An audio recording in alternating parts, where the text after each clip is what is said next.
Shalom. Call halal Yahweh Bashim Shai Bahashem Rakah Kodash. Double honors unto the apostles, double honors unto the elder bishops. Salutations to all my fellow laborers doing this work in truth and sincerity, risking their lives and their freedom to do so, now more so than ever. To the scattered elect that are scattered around the four corners of the earth, that be like unto the speckled bird among the heathen that look like the heathen. And to the Akwaf that are listening and learning to you, I say Shalom. This is your brother Malcolm from the branch of the Great Millstone here in Chicago, coming at you with another lesson in truth. And what you're looking at, this book, Edo, was a Sunday school book on the history of the Maccabees that was taught and that was printed in Philadelphia in 1841. And this book was gifted to me by my brother, the Elder Kazak, out of the Mississippi camp, formerly of the Chicago camp. And the last time that I saw the brother, he gifted me with this book, and it's a good piece, and I'm glad that I have it, to my collection. And, I really love these old books, and the older the book, the better. 1800s, 1700s. It's hard to get your hands on anything beyond, about 18. I think the oldest book I have, I believe, is from 1834. I have a brother gifted me, and I actually used that book yesterday, a Bible dictionary. But and that's a great one to have. But these books just go to show you how, the Apocrypha is, it is and always has been a part of the Bible, and also it just makes it makes you clearly see that the Bible is the most. Let me take this robe off. It's kind of warm in here now with this robe on. It just goes to prove that the Bible is the most accurate history book ever written. And these old books line up, all the events that took place in the Apocrypha are in in your secular history. For example, I'm gonna read from page 46 real quick. Right here at the bottom, where it says 8,000 say our historians were put to the sword, 13,000 were sold into slavery, 2,000 were crucified to gratify the malice of the conqueror. The city was plundered and burnt anew. All right.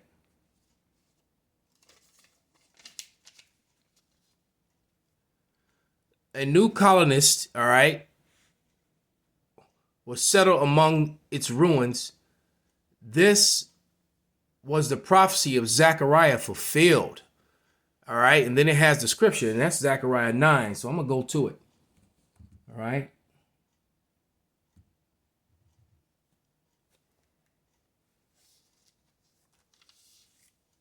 And it reads, well, I read it out the book first.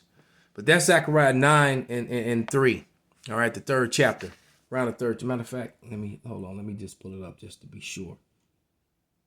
9, 1 through.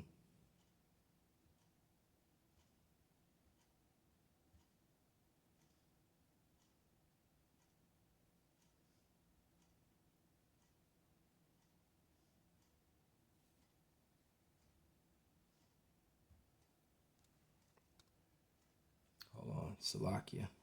Just bear with me for a moment.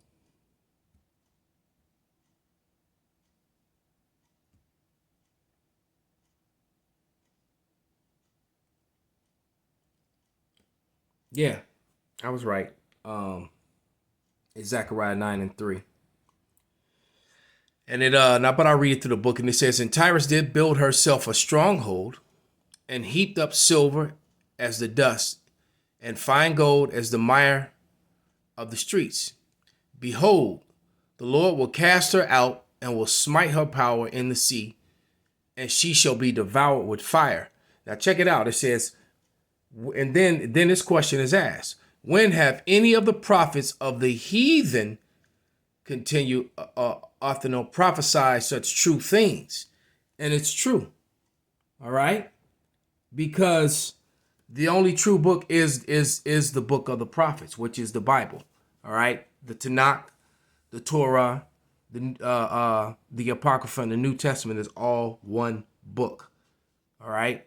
The Apocrypha is the buffer of the history that happened in between the Old Testament and the New Testament, and when the Israelites became Hellenized, when they became strangers, when they became Grecians, when they became Gentiles, while they were being called that, which Christianity just refuses to acknowledge. And the reason they refuse to acknowledge that truth is because it doesn't fit the narrative, because Christianity is set up to support white superiority, to support white power, so-called. Just remember, white is a social construct that they made up. All right. It even has a picture of when Eleazar fell in battle. All right. You see that? When Eleazar fell in battle,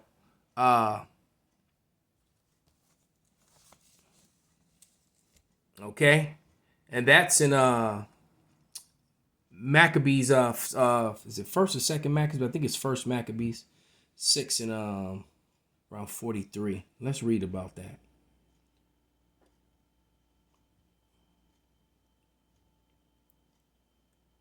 Yeah, and Eleazar, surnamed Saravan, perceived that one of the beasts armed with the royal harness was higher than all the rest, and supposed that the king was upon him, put himself in jeopardy to the end that he might deliver his people and get him a perpetual name. He wanted to have that name like Jonathan, like Judas, these mighty. And it goes to show you how creatures were so much greater back then that you could actually have a elephant that can get, a harness on top of it where you can fit that many men in it. All right. So everything was bigger not that long ago, and they'll find the bones of a extra large, bigger than normal elephant like this and tell you that it was it was a mammoth or whatever. Okay. Because the Bible puts the earth at right around, about 14,000 years old, roughly. Okay. Because you had 7,000 years of creation. Because remember, one day to us is 1,000 years to the Lord. So each of the 7 days, each day was 1,000 years. The 6 days of creation and the seventh day they rested. All right. That was 1,000-year period. Then after that, you had, almost, about 5,000, almost 6,000 years of history. All right. So you got right. So that comes around right around to give or take 14,000 years, give or take those years in between. All right. But let's continue reading. It says, putting himself in jeopardy to the end that he might deliver his people and get him a perpetual name. Wherefore he ran upon him courageously through the midst of the battle, slaying on the right hand and slaying on the left. So they were divided from him in both the sides. And if you can think of that scene, you can see the men that he slayed that are lying there as he's working his way, fighting his way to the elephant. You see the battle going on. Let's see if we can zoom in a little bit. You see the battle going on in the background. He was raw with it. He was cold with it. Swinging that sword, taking down these men. All right. Getting himself up close to this elephant. Then you see the battle ensuing in the background. All right. All the troops that are gathered.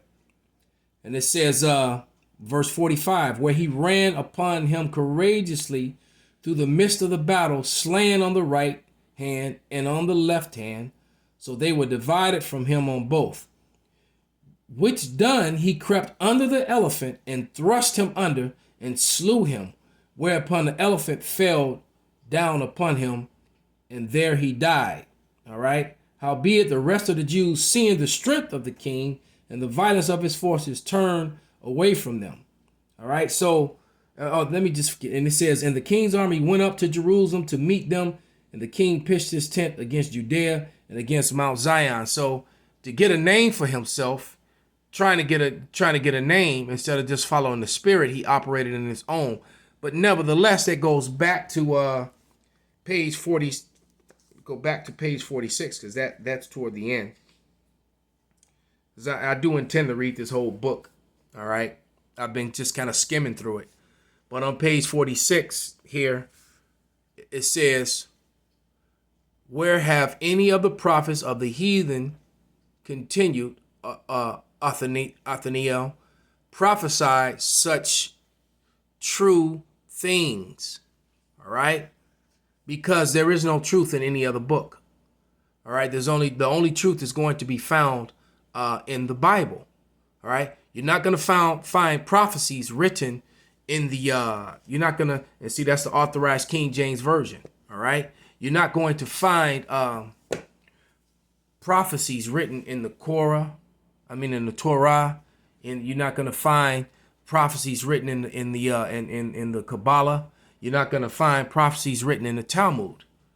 The only prophecies that you're going to find is in the books of the prophets, and many of those prophecies are playing out now in these last days. All right, and you see my book is tattered. You know, I've had this one quite a few years now, and it's been used. That's something that we do. You know, we use our books here at the Great Millstone, and now everyone's using their phones a lot, but you can but nevertheless you can see that my book has been well used, and that's probably my third one. All right, because I've given a couple away. All right, but this is the one that I've had probably the longest now, because my first one fell completely apart. I don't even know what happened to it. It's probably in that stash of old Bibles and used up Bibles that I have in the back there. But nevertheless, the only true book, there is no other book to make with her. As a matter of fact, let me grab that. That's in Isaiah.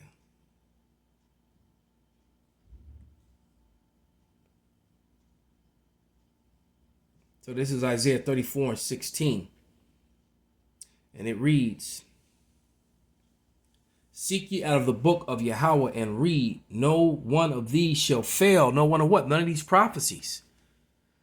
So, the prophecy says that the last shall be first and the first shall be last. The prophecies, says that the Lord will return to a world that's ruled by Esau. The mountains and the hills are being controlled by Esau, Edom, not Japheth. All right. There's no prophecy that says that Japheth would do to Israel what Esau has done to Israel.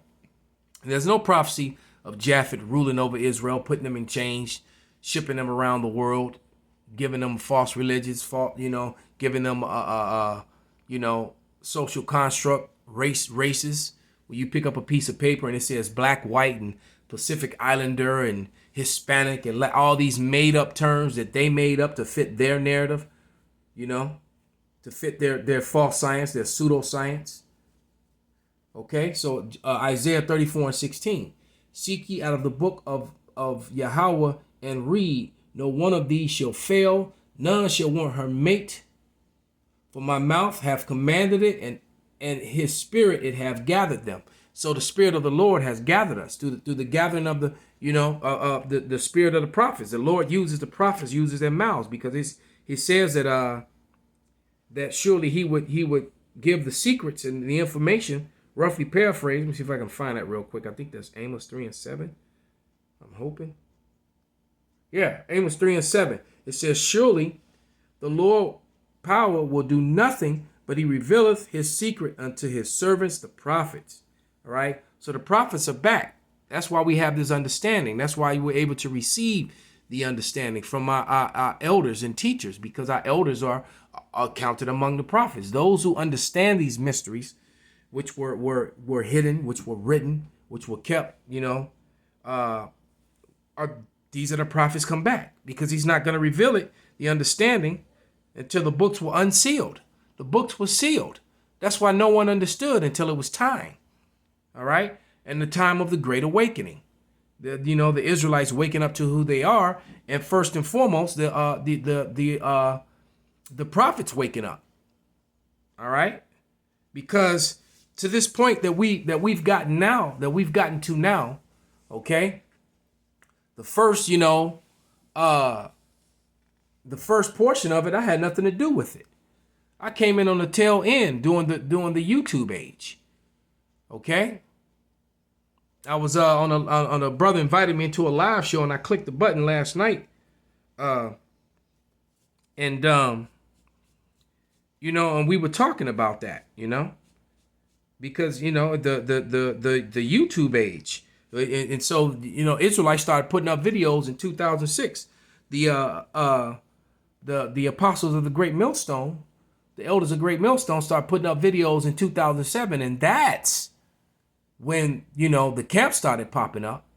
So the other guys were just a precursor, but the truth started really rolling in when the camp started really growing, when the apostles of the Great Millstone started putting up their videos on the YouTube.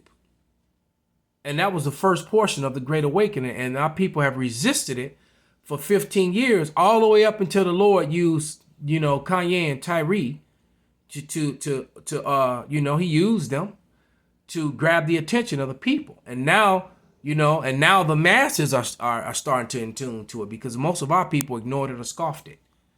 All right. Even Esau in the beginning, he laughed and scoffed, but now he's in fear. Why? Because the truth is coming out. Why? Because he's being revealed. Okay. Let's go to 2 Thessalonians 2. All right. And I'm going to start at verse 3, 2 Thessalonians 2 and 3. And it says, "Let no man deceive you by any means, for that day shall not come except there come a falling away first, and that the man of sin be revealed, the son of perdition," that man of destruction, who is to be destroyed. All right. And that falling away was us forgetting who we are. Like it said in this book with Edo, it told you on page 46. What other book, what other book had the prophecies come true? Referring to, and it's not Jewish, just Judean, not the Ish. This has nothing to do with Jewish people. This has everything to do with the Israelites, the kingdom of Judea, all right, and the rest of Israel. Okay, it has absolutely nothing to do with Jewish people. The suffix ish means to be like. Their own title, basically they tell on themselves with their own title. All right, because that's a made up title that they made up. They didn't even start calling themselves that until the early 1800s. That's when that term started being used. The letter J didn't even exist until 1534, and it wasn't even being used in the English language until about 1634. All right, because in the King James 1611 Bible, the evidence of that is that there's an I in every place where there's a J. Okay, but back to 2 Thessalonians, and it says, "Who opposeth exalteth himself above all that is called God," and he did that. He's made himself God. I mean, this dude Charles Schwab just recently said that God is dead.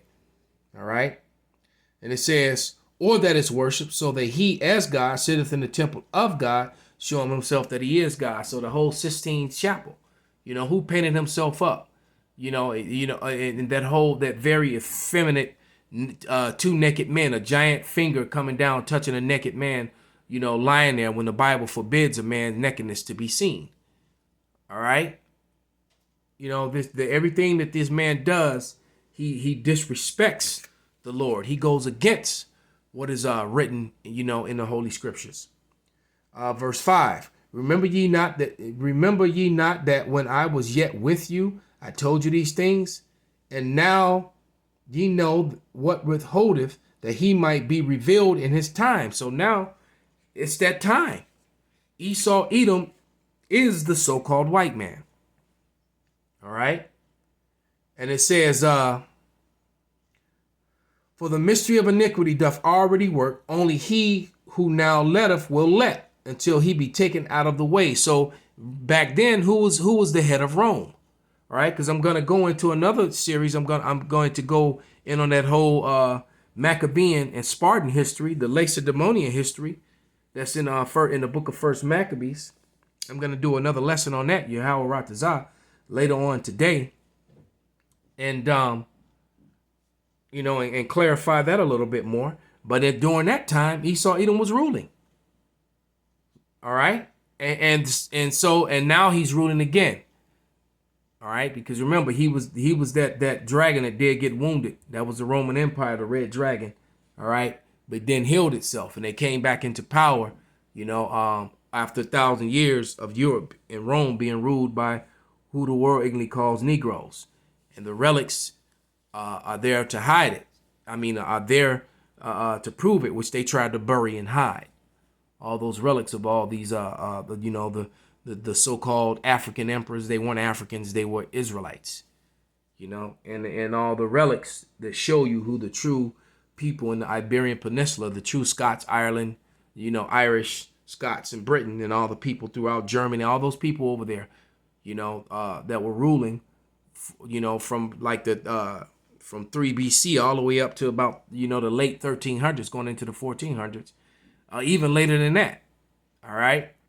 You still had Negro rulers in different parts of the Netherlands, Scotland, not Scotland, but Germany and other parts of Europe.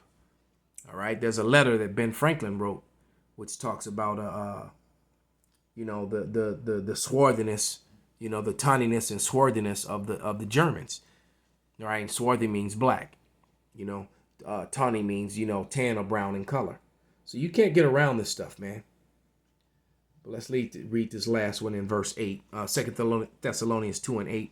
And it says, "And then shall the wicked be revealed, whom the Lord shall consume with the spirit of his mouth," and that's the mouth of his prophets, because he revealed the secrets unto us. The water Yahweh Shema Shai. All right. "And shall destroy with the brightness of his coming." So when the Lord, returns, he's in the brightness of his coming, and all that is soon, man. And it's a lot sooner than anyone might believe. Lots of things are happening, going to continue to happen. And now they got this new virus now that they're calling the Lazarus virus. Okay. And they're talking about this on the regular news from what I'm told. I haven't seen the story myself, but, this, and they call it the Lazarus, virus, because what's happening with this virus supposedly that when you die, your body reanimates. So there goes your zombies, which they've been pushing the whole zombie thing basically since the 1960s. So it's been like 50 something years of zombieism. All right, and being big, they've made big money with movies, animated series, comic books, cartoons, with the whole zombie thing. So it could very well happen, especially out of, anything that's connected to the center of disease creation. Center of the disease control. So with that, I'm going to give all praises, all honor and glory unto Yahweh, Bahashem, Yahweh Shai, Bahashem, Rakakwadash, Wa Abba, Babal, Kwam, Yasharala, Shalom.